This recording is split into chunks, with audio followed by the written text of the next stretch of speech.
Hari ini mungkin Ibu akan membahas sedikit ya mengenai tentang hukum penurunan sifat Mendel ya, yang dimana kemarin kalian mengerjakan menjadi 2 tugas ya, dikumpulkan dengan Google Classroom yang sama.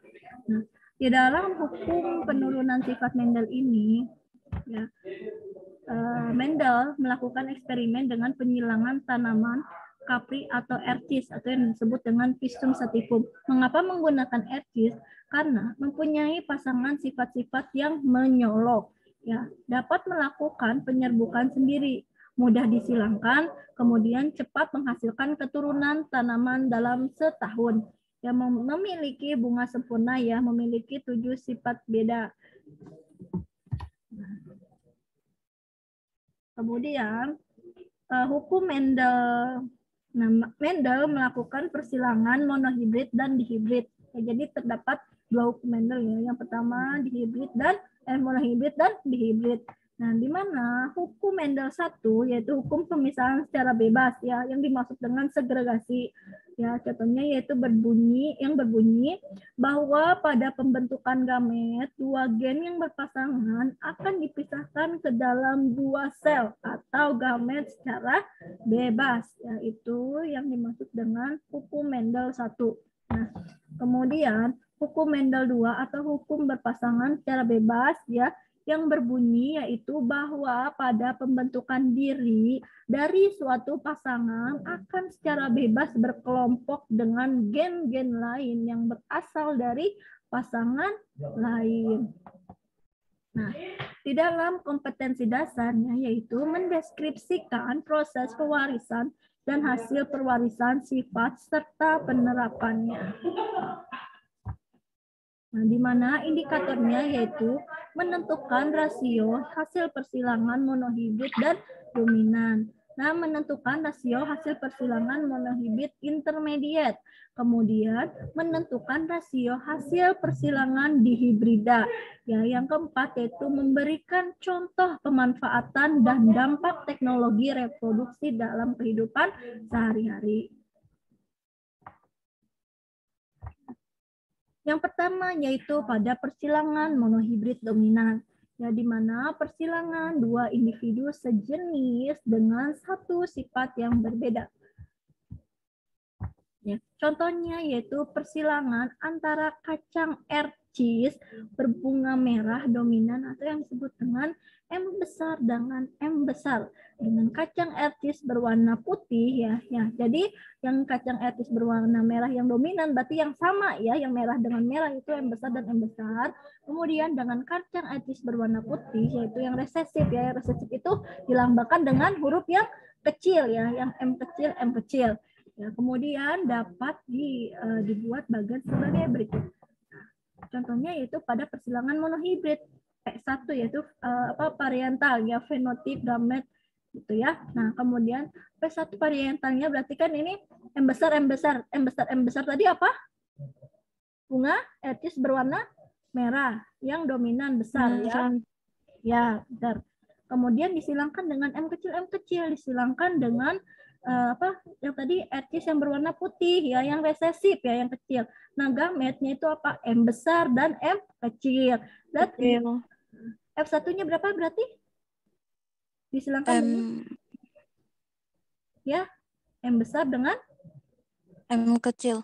Ya, M besar dengan M kecil karena fenotip dari gamet ini ya. Nah, kemudian fenotipnya apa? M besar M kecil dilambangkan dengan apa? Dengan berwarna merah.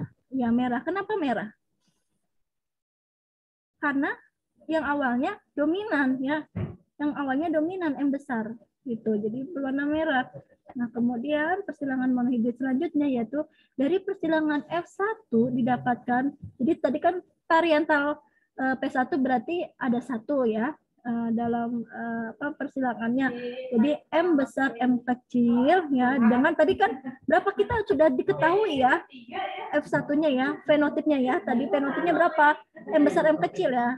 Kita lihat ya, berarti P2-nya jadi M besar M kecil dengan M besar M kecil. Kita jangan lihat ke sini lagi ya. Kita sudah lihat ke sini ke F1 ya. Jadi P2 itu kita lihatnya di F1. Dia yang hasil fenotip 1. Paham ya? Paham tidak? Masih bingung?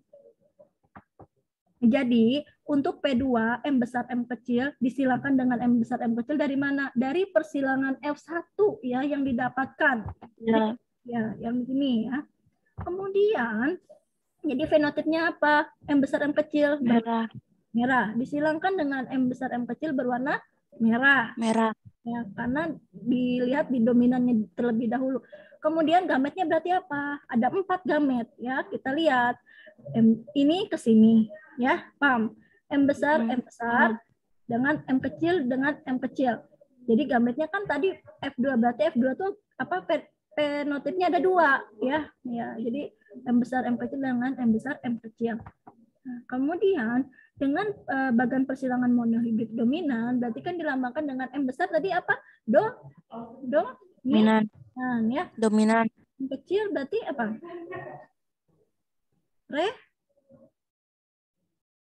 Apa? Yang kecil dilambangkan kecil rese. Jangan salah ya. Jika dilambangkan dengan dominan pokoknya mau merah, yang berwarna merah, yang berwarna kuning. Jika di soal tersebut terdapat dominan berarti besar. Ya, jadi dilambangkan dengan M besar berarti kan di sini kan berarti tadi ada 2 ya fenotipnya. Nah, gametnya ada 2. Nah, kita dibuat bagannya. Berarti di sini M besar, M kecil, M besar, M kecil. Nah, ya, lihat ya. M besar, M kecil, berarti di sini misalnya betina ya yang warna merah. Nah, M besar, M kecil, berarti di sini. Jadi apa vertikal dan horizontal ya kita buat bagannya ya. M besar dan M kecil ya di F2. Nah, kemudian kita lihat M besar dari mana? Dari sini. Kita lihat dari sini dulu ya. Nah, M besar ya. Kemudian M besar dengan M kecil. Gitu ya. Jadi dilambangkan M besar merah dan M besar M kecil berwarna merah ya karena kita lihat dari dominan. Gitu ya. Kemudian M besar M kecil dari mana, Bu? Dari sini lihatnya, dari apa yang berwarna merah dan berwarna putih. Nah, ini kan yang pertama berwarna merah ya, M besar dengan M kecil. Kita dahulukan dulu yang besar. Ya, yang besar dulu, jangan yang kecil dulu, jangan yang resep dulu, kita dahulukan yang dominan. Nah, kemudian M besar M kecil ya kita turunkan dah. Terus kemudian apa selanjutnya M kecil kan? Nah, M kecil dengan M kecil. Karena kenapa M besar M kecil? Kita lihat dari sini. M besar dengan M besar dengan M kecil, M besar dengan M kecil dengan M kecil dengan M kecil. Paham ya? Kita lihat dari sininya, Nak. Nih. Ya.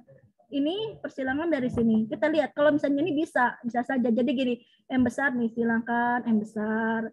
Terus kemudian M besar ini ke sini, ini ke sini gitu ya. Kemudian ini ke sini, ini ke sini. Paham ya? Paham. Oke, pintar. Nah, jadi perbandingan genotip dari F2 sama dengan berapa dari sini? Berapa? M besar, kemudian M besar, M kecil, ya, dengan M besar, M kecil. Kita lihat dulu genotipnya ya, sebelum kita lihat dulu perbandingannya ada berapa. Ya, M besar ada berapa di sini? Ayo, ada berapa? 4. Bukan, M besarnya dulu, bukan M besar. 1. Ya. Ada berapa? 1. Ya, 1. Dilihat dari sini ya. Nah, 1 kan. M besar, M kecil ada berapa? 2. 2 dari mana? Dari sini ya? Dari sini dan dari sini. 2 kan. Kemudian apa lagi coba? M kecil. M kecil dominan atau resesif? Resesif. Ya, karena kenapa? Karena M kecil. Ya, karena hurufnya kecil ya, bisa A kecil, T kecil, C kecil. Ya, yang penting hurufnya kecil. Gitu ya, dinamakan dengan resesif. Nah, kemudian ini untuk genotip yang kedua ya, F2. Nah, kemudian perbandingan fenotip F2. F2 itu kenapa? Apa? F2 itu dilambangkan dengan warnanya. Ya, tadi dilambangkan dengan apa?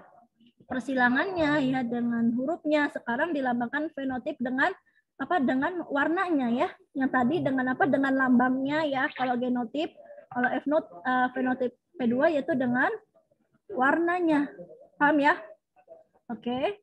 Nah, merah dengan putih perbandingannya berapa?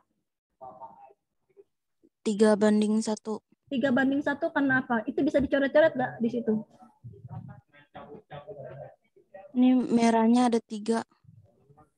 Oke, pinter.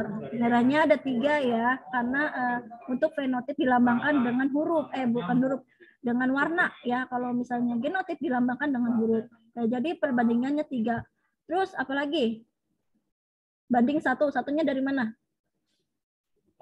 Warna putih. Ya, warna putih dilambangkan dengan huruf apa? M kecil. M kecil. Nah, pinter. Oke, paham ya Naya? Sampai sini. Apakah ada yang ditanyakan?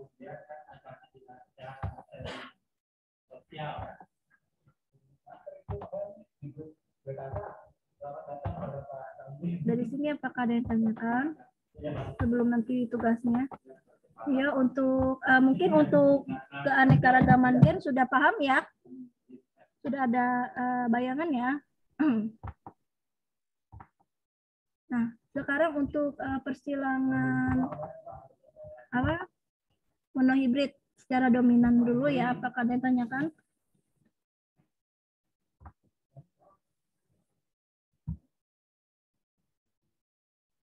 Sudah paham? Sudah jelas untuk persilangan monohibrid dominan dan resesif?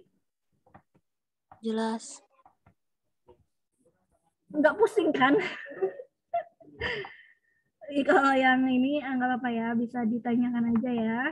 Nanti tugasnya untuk monohibrid dulu ya, dan dihibrid dulu sebelum kita ke intermediate. Nah, sama saja ya, maupun untuk intermediate, untuk monohibrid dihibrid itu tetap saja sama saja cara rumusnya ya, asalkan kita tahu lambang-lambang dan rumus-rumusnya. Tadi genotip itu dilambangkan dengan apa? Ayo, genotip ya. Kan kalau genotip itu dilambangkan dengan huruf. Ya ini kita tidak cara dominan dulu ya. Kemudian fenotip itu dilambangkan dengan warna. Paham ya sampai sini ya? Tidak ada yang tanyakan atau masih ada yang ditanyakan? Atau sudah jelas? Gak apa-apa ya, kalau ada yang tanyakan tolong tanyakan saja. Halo Dimas, sudah jelas Dimas? Halo Dimas, Irma pasti sudah ya, karena tadi sudah memperhatikan juga dan sudah menjawab juga ya. Sudah jelas Irma? Udah Bu. Oke, untuk Dimas sudah jelas? Ini orangnya ada atau gimana nih? Hanya zoom-nya tapi tidak nampak, suaranya pun tidak nampak. Untuk Denisa, apakah masih ada yang tanyakan atau bingung? Masih bingung? Halo Denisa.